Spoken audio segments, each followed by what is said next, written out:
Ngayon, kung ipinapangaral namin si Kristo'y muling nabuhay, bakit sinasabi ng ilan sa inyo na hindi bubuhaying muli ang mga patay? Kung totoo yan, lilitaw na hindi muling binuhay si Kristo. At kung si Kristo'y hindi muling binuhay, walang kabuluhan ang aming pangangaral at walang katuturan ang inyong pananampalataya. Kung ganon, lilitaw na kami mga sinungaling na saksi ng Diyos dahil pinatotohanan namin na muling binuhay ng Diyos si Kristo, ngunit hindi naman pala.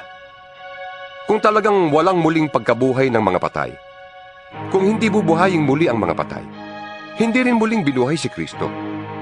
At kung hindi muling binuhay si Kristo, kayo hindi pa naahango sa inyong mga kasalanan at walang katuturan ng inyong pananampalataya. Hindi lamang yan. Lilitaw pa na ang lahat ng namatay na sumasampalataya kay Kristo ay napahamak. Kung ang pag-asa natin kay Kristo ay para sa buhay na ito lamang, tayo na ang pinakakawawa sa lahat ng tao. Ngunit ang totoo, si Kristo'y muling binuhay bilang katibayan na muling bubuhayin ng mga patay. Kung paanong dumating ang kamatayan sa pamamagitan ng isang tao, gayon din naman, dumating ang muling pagkabuhay sa pamamagitan din ng isang tao. Sapagkat kung paanong mamamatay ang lahat dahil sa kanilang kaugnayan kay Adan, gayon din naman, mabubuhay ang lahat dahil sa kanilang kaugnayan kay Kristo.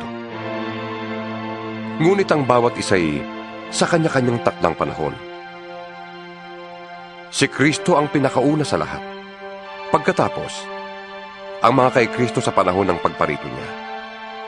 At darating ang wakas, kapag naibigay na ni Kristo ang kaharian sa Diyos Ama, pagkatapos niyang malupig ang lahat ng paghahari, pamahalaan at kapangyarihan. Sapagkat si Kristo'y dapat maghari hanggang sa malupig niya at lubusang mapasuko ang kanyang mga kaaway. Ang kahuli-hulihang kaaway na kanyang lulupigin ay ang kamatayan. Ganito ang sinasabi ng kasulatan: ang lahat ng bagay ay lubusang ipinailalim ng Diyos sa kanyang kapangyarihan. Ngunit sa salitang lahat ng bagay, maliwanag na hindi kasama rito ang Diyos na siyang naglagay ng lahat ng bagay sa ilalim ng kapangyarihan ni Kristo. At kapag ang lahat ay nasa ilalim na ng kapangyarihan ni Kristo, ang anak naman ang papailalim sa kapangyarihan ng Diyos na naglagay ng lahat ng bagay sa ilalim ng kapangyarihan niya. Sa gayon, lubusang maghahari ang Diyos sa lahat. Kung hindi gayon, ano ang halaga ng pagpapabautismo ng mga tao para sa mga patay? Kung talagang hindi bubuhayin muli ang mga patay, bakit pa nagpapabautismo ang mga tao alang-alang sa kanila? At bakit pa kami nalalagay sa panganib sa lahat ng oras? Walang araw na di ako nabibingit sa kamatayan.